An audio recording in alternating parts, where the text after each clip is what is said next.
Hey guys and gals, Sweet Project Cars here, and I just got a really quick video I want to share with you on how versatile these ramps are right here. You literally could take out the floor jacks. I have one on each side.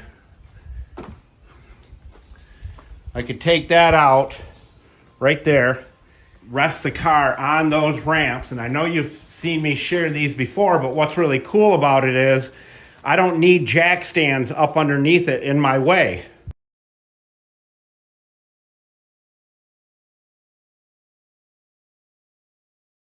Now the floor jacks will not be in my way because I'm getting ready to change the oil.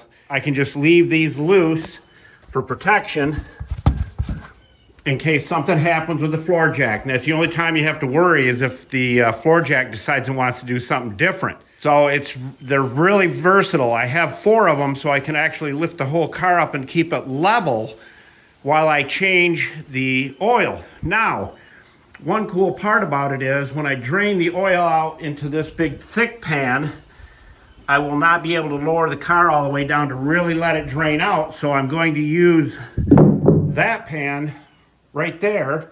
And of course I flip it around and let it drain into that with the car lowered down to the ground. Oh, Julio, tell everybody where all the tools are located. Buscar en el show más de la descripción del video para todas las herramientas. Thank you, Julio Cesar Chavez Rodriguez, Jorge Johnson Thompson. And then I can just let it set for 15, 20 minutes and let it really drain. But these ramps, they are a lifesaver, literally, and you'll absolutely love them because you don't have to have jack stands up underneath your vehicle. And as we always say, don't be a schmuckle, because if you do become a schmuckle, you won't have any friends. Sweet Project Cars, out!